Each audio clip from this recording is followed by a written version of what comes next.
एक बार एक समुद्री जहाज समुद्र के तूफान में फंस गया था और डूब गया था। और जहाज के सारे यात्री भी समुद्र में बह गए थे। बस केवल एक आदमी बच गया था और ना जाने कैसे वो समुद्र के किनारे आ गया।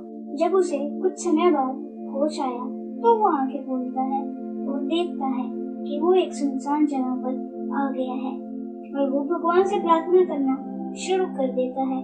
भगवान मेरी मदद करो, कृपया किसी को यहाँ मेरी मदद के लिए भेज दो। ऐसे ही पूरा दिन निकल गया पर कोई भी मदद नहीं आई। वो रात उसने समुद्र किनारे ही बिताई। अगली सुबह भी उठते ही उसने भगवान से प्रार्थना शुरू कर दी, परंतु वहाँ कोई भी नहीं आया। ऐसे ही बहुत दिन बीत गए और अब तो वो हार भी मान चुका था। वो सोचने लगता है अब वो यहीं पर मर जाएगा। फिर उसने वहाँ लकड़ियाँ और घास इकट्ठा करके वहाँ एक झोपड़ी बना ली और वहाँ बड़े समुद्री जहाज के कुछ हिस्से को अपनी झोपड़ी में रख लिया। वो वहाँ पर मछली और नारियल पानी पीकर रहने लगा और वहाँ अपना समय बिताने लगा। एक दिन उसने अपनी झोपड़ी के पास आग जलाई और आग जलाकर वो खाना ढूंढने निकल पड़ा। और जब वो वापस आकर देखता है तो उसकी उस आग की वजह से उसकी झोपड़ी भी जल जाती है। ये देखकर वो बहुत उदास हो जाता है और बहुत ही गुस्से में आसमान की तरफ देखकर चिल्लाता है, हे भगवान, मैंने तुम्हें यहाँ पर मेरी मदद करने के लिए किसी को भेजने के लिए कहा था, पर तुमने मेरी प्रार्थना नहीं सुनी। फिर मैंने यहाँ पर रहने के लिए झोपड़ी बनाई थी और आपने उसे भी जला दिया।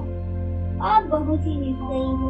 वो आदमी इतना ज्यादा निराश था कि भगवान से शिकायतें ही करता रहा और शिकायतें करते करते ही वो समुद्र के किनारे सो गया। अगली सुबह वो एक तेज आवाज से उठा जो बहुत ही तेज थी।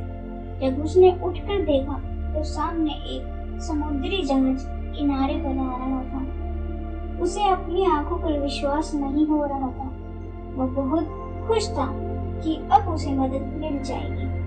फिर वो जहाज में बैठ गया और जहाज भी चल दिया। जहाज में बैठने के बाद उस आदमी ने जहाज की कैप्टन से पूछा, तुम्हें कैसे पता चला मैं यहाँ सुनसान द्वीप पर फंसा हुआ हूँ? तो कैप्टन कहता है, हमने तुम्हारी आग के सिग्नल को देखा था तो तुम्हारे इस द्वीप से आ रहे थे, तब हम समझ गए कि कोई वहाँ पर फंसा हुआ है। फिर वो आदमी बोलता है, पर मैंने तो कोई सिग्नल नहीं दिया। फिर कैप्टन बोलता है, हम यहाँ आए ही उन आग के सिग्नल्स की वजह से हैं। ये सुनकर आदमी को अपनी जलती झोपड़ी याद आई।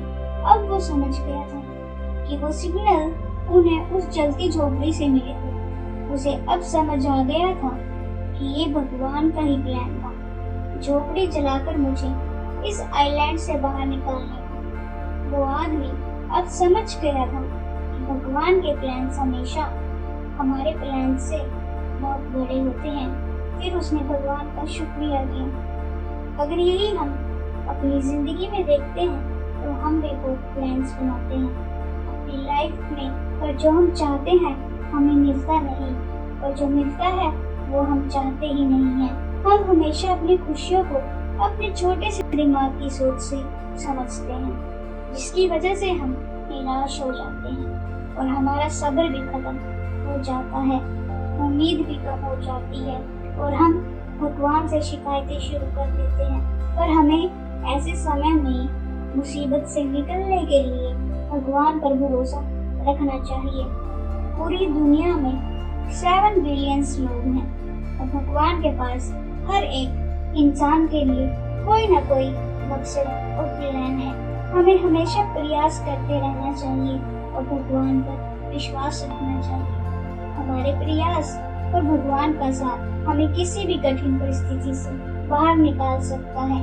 इसलिए कभी भी तुम्हें लगे तुम्हारे प्लान्स सही नहीं जा रहे, जो कुछ भी हो रहा हो वो तुम नहीं चाहते हो, तो हमेशा याद रखो भगवान के पास तुमसे भी अच्छा कोई प्लान है तुम्हारे लिए।